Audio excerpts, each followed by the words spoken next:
என்னும் மலவரல்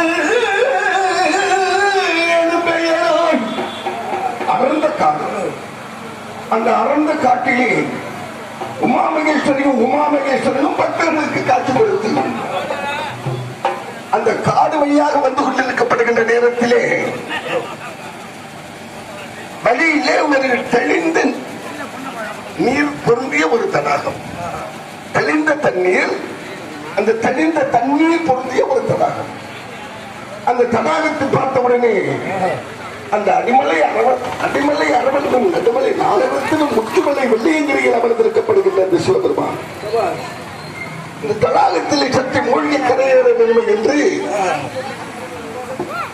தாம் முடித்திருந்த அந்த காவி விஷயத்திற்கு கீழே வைத்து அதன் மேலே தனது கழுத்தில் அணிந்திருந்த அந்த ருத்ராட்ச மாலையை அதன் மீது வைத்து அதன் மேலே உபதி வைய வைத்தார்.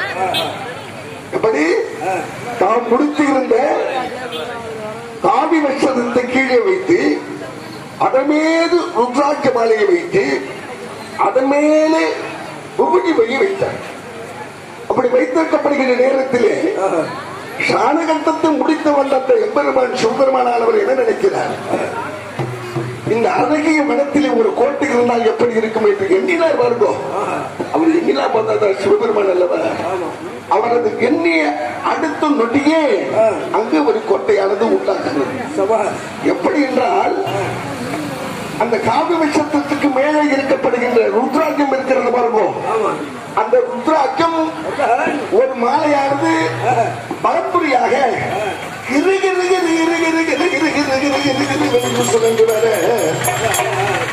இனி ஒரு மாலையானது அப்படியே இடதுபுறமாக சொல்லி வருகிறது. இனி ஒரு மாலையானது வலதுபுறம். என்ன மாலை? கொன்ற மாலை, அந்த ருத்ராட்ச மாலை. வலபுறமும் இடபுறமும் அப்படி மாறி மாறி சுழன்று வருகிறது. அப்படி சுழன்று வரக்கூடிய நேரத்திலே அதன் மீது விபடியானது படிந்து படித்து படித்து படித்து படித்து படித்து படித்து படித்து ஆழமராது ஒரு கோட்டையானது உண்டாகிறது. கீழே சக்கரம். என்ன சக்கரம்? ருத்ராட்ச மாலையினாலே சுழலப்பட்ட சக்கரம். அந்த சக்கரத்தின் மீது விபூதியால் கோட்டை, விபூதியினால் ஆன கோட்டை. அந்த கோட்டைக்கு யார் தெரியுமா காவல் இருக்கிறார்? அகோரதரமுத்தர் சுவாமியும் தர்மரது தங்கை செங்கபகமும் அந்த கோட்டையிலே குடிபுகுந்து இருக்கிறார்கள். அப்படி இருக்கப்படுகின்ற வேளையிலே அரண்மனை மன்னனா விளங்காகின்ற துரியோதனன் பார்த்தான். பாண்டவர்களுக்கு உரிய நாடை எல்லாம், பாண்டவர்களுக்குரிய நாடு நகரம் யானை சேனை பொமிசப்பட்டாரும் உள்பட அனைத்தையும் சூதிலே இழந்து விட்டார்கள். அப்படி சூதிலே இழந்த பிறகு அனைத்தும் நமது கட்டுப்பாட்டுக்கு வந்துவிட்டது. ஆனால் அந்த சக்கராபரண கோட்டை மட்டும் நமது கட்டுப்பாட்டுக்கு வரவில்லை. ஏன்? அப்போது தெரிவித்தார்கள், அந்த சக்கராபரண கோட்டையிலே அகோரவீரபத்திர சுவாமி இருக்கிறார் சுவாமி. அப்படி என்று தெரிவித்த போது பார்த்தார் அங்கே துரியோதனன். அகோர வீரபத்தர் இருந்தால் என்ன? அதை நான் பார்க்கிறேன். யார் அங்கே? எனது நண்பன் கண்ணன் இருக்கும் போது அது அகோர வீரபத்திரனாக இருக்கட்டும், அல்லது இந்திரனாக இருக்கட்டும், அல்லது சிவபெருமானால் இருக்கட்டும், யாராக இருந்தால் பரவாயில்லை, புறப்படுங்கள். அப்படி என்று துரியோதனன் உத்தரவின் அடிப்படையில் ஓரக்கரோடு தைரியத்தோடு சென்று,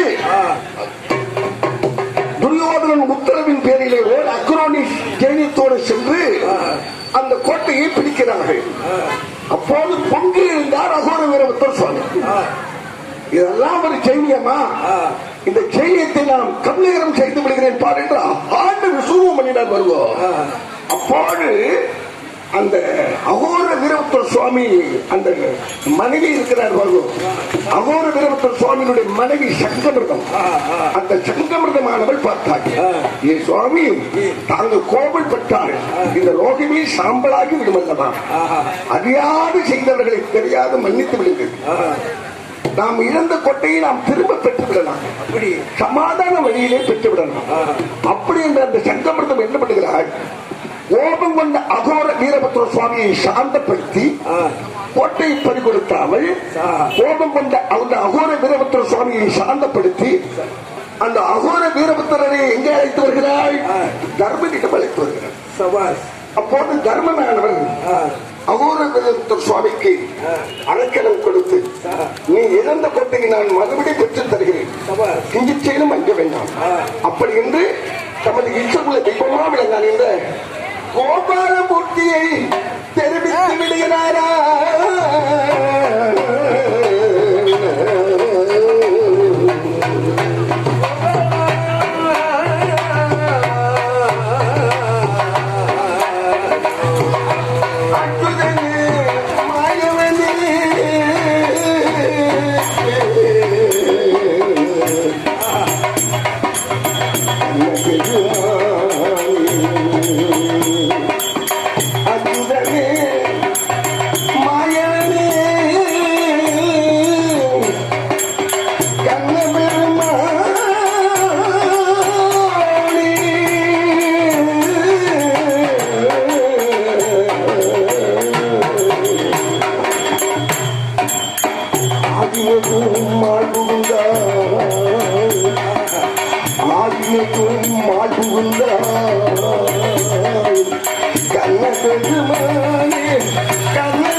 அதில் என்னும் பொய்கை